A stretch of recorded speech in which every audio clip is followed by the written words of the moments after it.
Red iron, Tube steel. red iron. Tube steel. Let's break it down for you. We are in Citrus County today. We no longer have to introduce ourselves, but I will introduce Nick Holmes, the CEO of the contractor. Regan Weiss. Thank you, sir. And we're here in Citrus County, and today we're going to be talking about the difference between tube steel and red iron. Nick Holmes, take it away. Yeah. We get asked a lot of times why we don't build houses out of the tube steel. A large portion of that is the insulation factor, that we have issues with that. But what you'll notice in this building, and we got a building right next to it that you can see the red iron steel, the difference between them, there's a lot more actual structural posts, right? So these posts are only spaced about 4 foot apart. In order to meet that same wind load, you end up with quite a bit more metal on this end. Albeit, this metal is quite a bit cheaper, okay? I mean, this here is less than $50 a square foot for the concrete, the actual building, the erection, the doors, the windows. So it's a lot more affordable. But what you'll notice in all this is that it's a lot thinner material on the outside as well. So insulating is getting to be a little bit of a problem. But I do want to ask you, and because I'm sure the world is inquisitive, people actually do wind up living in these as well in different parts of the country. Yeah. And is it the wind even in Florida, right? Yeah, I mean, even in Florida, I mean, you go through Roll Highlands, there's several tube steel barndos that are up there. It's just one of those things that we're not as competitive on that price. So we'll let other people handle that end and be the purveyors of the tube steel barndos, and we'll take over the red iron stuff. But I will tell you this, we are willing also to collaborate and work with those individuals that want to go ahead and build the metal building, and then the contractor could do the build out for the remainder of it, for sure. Absolutely. All right, let's head over to red iron. Red steel. Go ahead, talk to us about it. So when we're talking about red iron steel, you got two different parts, okay? You've got all of this interior framing that you see, which is what our girts are, okay? That's called a girt. Top ones are called purlins. And then you'll notice that on this building here, we have essentially 3 main saddles that come across, okay? So this is our actual structural column, okay? Everything else is just laced in for the actual wall and basically takes that wind load from the side panels. But your real structure is truly this beam, that beam on the end, and that beam on that. And now please explain to the audience the footing alone that goes in to stabilize these. Yeah, so this footing here was about a 6 foot by 6 foot by 3 foot deep footing. So if you're gonna do a column footing on block, you're normally like 2 foot, 2.5 foot by 12 inches deep, substantially bigger. You'll notice on these are much deeper than our tube steel that we saw over on the side. Even these are 8 inches deep compared to 2.5 inches over there. So what we can use these for is getting a lot more R value and actually insulation out of this entire panel here, so that you can have a conditioned space inside that you don't notice that you're inside a metal building. Now, can you please explain to everyone, because people are concerned regarding wind code, and obviously this is actually higher than most houses in Florida. So everything gets designed to the same wind speeds regardless of what material you're out of or where you're building it at. But yes, steel can theoretically hold substantially higher than most other materials. On the plans, we're only gonna show that it's the same thing, but again, that comes down to how much material you need. So tube steel, you saw we had a beam, like one of these, every 4 foot. We're 25 feet to the next beam on these jobs.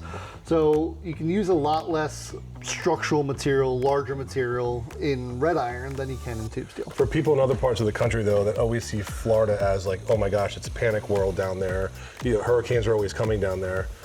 Actually, in a tube steel, you're evacuating. In here, it's not so much, right? Ideally, yeah. I mean, this you're safe regardless. In a lot of other parts of the country, they're more worried about snow load. So how much snow can sit on top of a roof before the roof collapses. In Florida, our entire code is designed around wind. So it's all your windward and leeward winds on the actual building itself, and making sure that the building doesn't topple over in wind. So explain the difference between a block house, and I know there's a lot of similarities, but when your soffit and how your wind rolls in on the soffit, goes in through the soffit, and then obviously escapes out through the vent. Explain how the difference between that and this. Yeah, so there's a bunch of different ventilation methods for attics, okay? Even on a red iron building, you can still have a vented attic like that, but in most cases, like this particular house is gonna be spray foamed, okay? Even on a block home, if you're gonna spray foam your actual attic space, you're not gonna have that ventilation coming through. So the ventilation is really to go ahead and take the heat that comes in the attic and push it out of that ridge vent and get it out of the actual attic so that you have that condition difference in between the two spaces. In this particular scenario, and with a lot of Barndos that we do, we essentially try to create an entire closed system to where we don't have outside ventilation coming through to dissipate that heat. We're usually using some type of insulation or some type of actual thermal break to try to get that difference made. Perfect. So in this particular home, let's talk about actually this design, which I really like. We talked about coming in through the bathroom, and then obviously they gave you access, or we gave them access, excuse me, to go directly right to their garage, because you'll have a washer dryer within this room. Yep. Obviously your 2 sinks like you were talking about, your toilet, your shower, etc. So the thought process in this square footage, I think this was like the only way we can kind of create this space, because this is just a small house. What's the square footage of this one? I believe we're just under 1,300 square feet in this house. So this is typically designed just for a couple, right? Yep. 2 individuals that just want to live life and comfort and this is it's a 2-bedroom house. Less is more, should I say? Yeah. What you'll see on this one is where Josh is standing over there is the living room space. All these pipes over in this corner. We're gonna have an L-shaped kitchen with an island.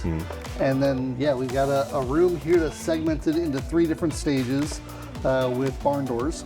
So we have a toilet and a sink. We've got a shower and another sink, so that you have that little bit of privacy. One could be getting ready while the other person's using the bathroom. Okay. And then we've got our laundry room section over in the far corner over there. And then directly behind that, we've got 1 bedroom over here, 1 bedroom in the back over there, Got it. with kind of a shared closet space in the corner. And then obviously windows out to the back. Yeah, so that square right in the middle there is our window, and then this square right here is the other window for the other bathroom or bedroom. Now in this wind zone, are we worried about impact at all?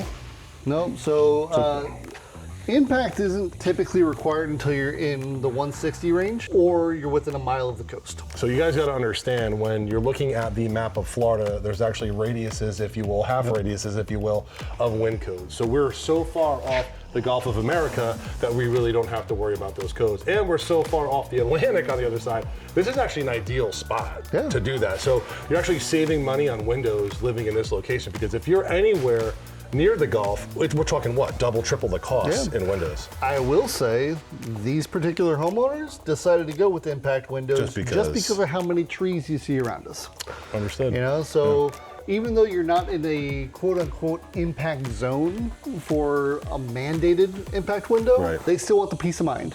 And realistically, with the amount of windows that we have in this house, I mean, we only have 2, 4, 6, 8 windows total. Well, plus our transoms up top. I didn't even point those out to you. So you're going 8 foot on top, and then your transoms above that. Yep. So is this an angled transom too, or are you just going straight across? Just straight across up there, because that's going to be a porch out front. Okay, we won't get a whole lot of light coming from that end.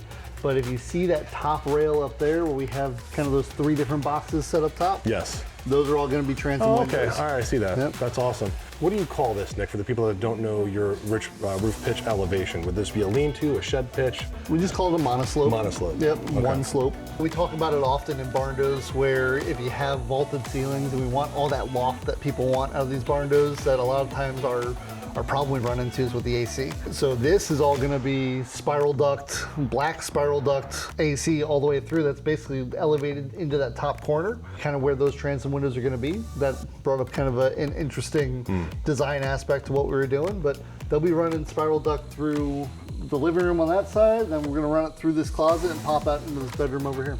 So it's exposed. It's all gonna be exposed. And this is the metal spiral duct. Yep. So it's going to have a industry look. Yeah, and right? so that's what they're going for Industrial. in this house, right? So it's a lot of industrial look. They've got a lot of cool steampunk fixtures and stuff that they're bringing in. A lot of piping and copper. And first customer that I've dealt with in a long time that is doing all toggle switches instead of Decora switches. Old school. Why is that? Because they've got a fixture that they're mounting over them, decorative fixture that It's kind of like a old school throw. That's cool. Throw lever switch. Yeah. That is cool. It's hard to find. It's, you know what's really cool is like when you see the newer houses, then people go and they try to find antique plates. Yep. And I did that in my house after it flooded, and we went and searched for older style plates because everything was toggled. Yeah. So it's kind of neat. So tell me about the dip here in between. And I know a lot of people talk about, well, you got a roof pitch here, but thank goodness the monoslope's going that way, like you talked about. But what we have, a 612 pitch on this one, or less than that, coming off this side. Yeah, that's probably 312. Right. And you're coming off here. Now, does that cause erosion in between? No, so what you're seeing out here with this in between, you do see some water runoff. Correct. That's come just because we don't have it kind of sodded down and all that soil locked in yet. Right. What we will be doing on this particular property is actually probably bringing in a couple more loads of dirt to try to level this out a little bit. Gotcha. Really, when we set all this up, it was to get the pad set to the right height, get everything poured, and then rather than put the dirt out there and get it, messed up by all the tractors and all the heavy equipment that we have to bring through, we'll go ahead and kind of level that out because these customers have a four-legged friend that's going to be using this as kind of their dog run area. So why the difference to see where you are, not giving Josh that depth perception of where you are and I am? Why the drop and why do we have to bring in so much dirt over here? When we design most of these houses, we try to set our elevation based on road crest. Okay.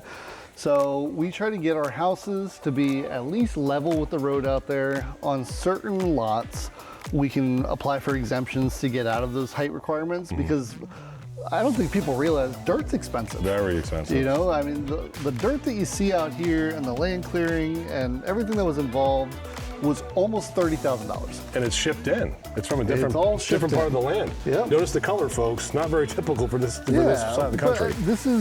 It's all structural fill, right? Yep. So, when you start getting into it, it packs. So we want dirt bikes, right? Dirt bike tracks and so forth. That's what you see. Right. The name of the game when you're doing a lot of site clearing and site work is obviously grading so that you can avoid water issues. Okay, we don't want water pouring back towards the house.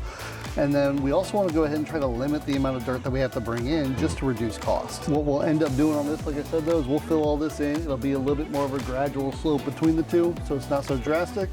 And then these customers are also putting sidewalks around both structures all the way around. Nice. All right, well, I don't think you can get much more knowledge than that in one video. That was a ton of knowledge, and the difference between tube steel and red iron. And I will tell you, these customers have been great. I can't wait to see their final product. I can't wait to see their eclectic look like Nick was talking about. We got a lot more in store today. We're going on a tour of a few of our houses. Stay tuned.